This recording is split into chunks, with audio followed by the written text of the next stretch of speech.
ام المومنین حضرت ام حبیبہ رضی اللہ تعالی عنہا حضور صلی اللہ علیہ وآلہ وسلم سے پہلے عبید اللہ بن جہش کے نکاح میں تھیں۔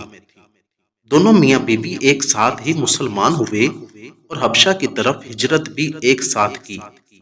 وہاں پہنچ کر خامد مرتد ہو گیا اور اسی حالت ارتداد میں انتقال بھی ہوا۔ حضرت ام حبیبہ بیوہ ہوئیں تو یہ بیوگی کا زمانہ حبشہ میں ہی گزرا۔ حضور صلی اللہ علیہ وسلم نے حبشہ میں ہی پیام نکاح بھیجا اور حبشہ کے بادشاہ کی معرفت سے نکاح ہوا۔ نکاح کے بعد مدینہ طیبہ تشریف لائیں۔ صلح کے زمانے میں ان کے باپ ابو سفیان مدینہ طیبہ آئے کہ حضور سے صلح کی پختگی سے متعلق بات کرنا تھی۔ بیٹی ام حبیبہ سے ملنے گئے، وہاں بستر بچھا ہوا تھا، اس پر بیٹھنے لگے تو حضرت ام حبیبہ نے وہ بستر الٹ دیا تاکہ باپ بستر پر نہ بیٹھیں۔ باپ کو تعجب ہوا کہ بجائے اس کے کہ میری بیٹی میرے لیے بستر بچھاتی، اس نے تو پہلے سے بچھا ہوا بستر بھی پلٹ کر اکٹھا کر دیا ہے۔ پوچھا، یہ بستر میرے قابل نہیں تھا یا میں اس قابل نہیں ہوں؟ حضرت ام حبیبہ نے فرمایا، یہ بستر اللہ کے پیارے رسول کا پاک بستر ہے اور آپ مشرک ہونے کی وجہ سے ناپاک ہیں، میں آپ کو اس پاک بستر پر کیسے بٹھا سکتی ہوں؟ باپ کو اس بات پر بہت دکھ ہوا اور کہا کہ تم مجھ سے جدا ہونے کے بعد بہت بری عادتوں میں مبتلا ہو گئی ہو۔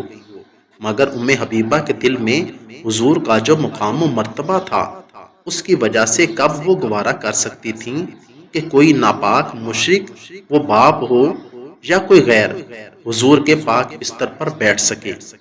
اور حضور صلی اللہ علیہ وسلم سے محبت اس قدر تھی کہ ایک دفعہ حضور سے چاشت کی 12 رکعتوں سے متعلق فضیلت سنی تو ہمیشہ پابندی کے ساتھ اسے نبھایا۔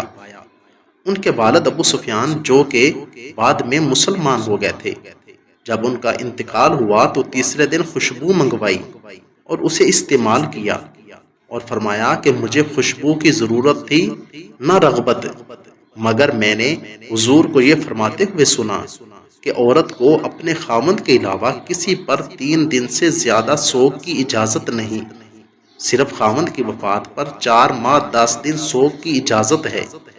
میں خوشبو اس لیے استعمال کرتی ہوں کہ 3 دن سے زیادہ سوگ نہ سمجھا جائے۔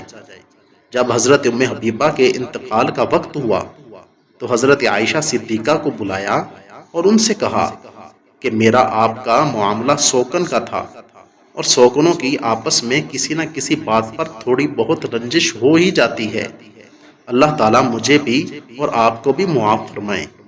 حضرت عائشہ نے فرمایا، اللہ آپ کو سب معاف فرمائے اور درگزر فرمائے۔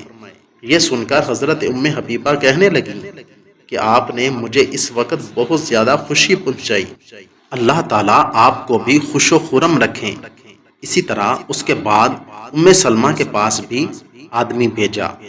سوکنوں کے جو آپس کے تعلقات ہوتے ہیں وہ ایک دوسرے کی شکلیں بھی دیکھنا گوارا نہیں کرتی، مگر ان کو فکر اس بات کی تھی کہ دنیا کے معاملات دنیا میں ہی ختم ہو جائیں، آخرت کا بوجھ سر پر نہ رہے۔ حضور صلی اللہ علیہ وآلہ وسلم سے محبت اور ان کی عظمت کا معاملہ تو بستر سے ہی حل ہو گیا تھا کہ باپ کو بھی بستر پر نہ بیٹھنے دیا۔ اللہ پاک ہمیں بھی صحابہ والا سچا عشق اور محبت عطا فرمائے۔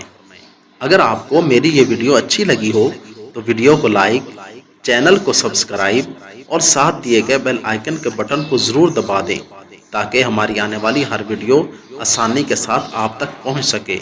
شکریہ، والسلام۔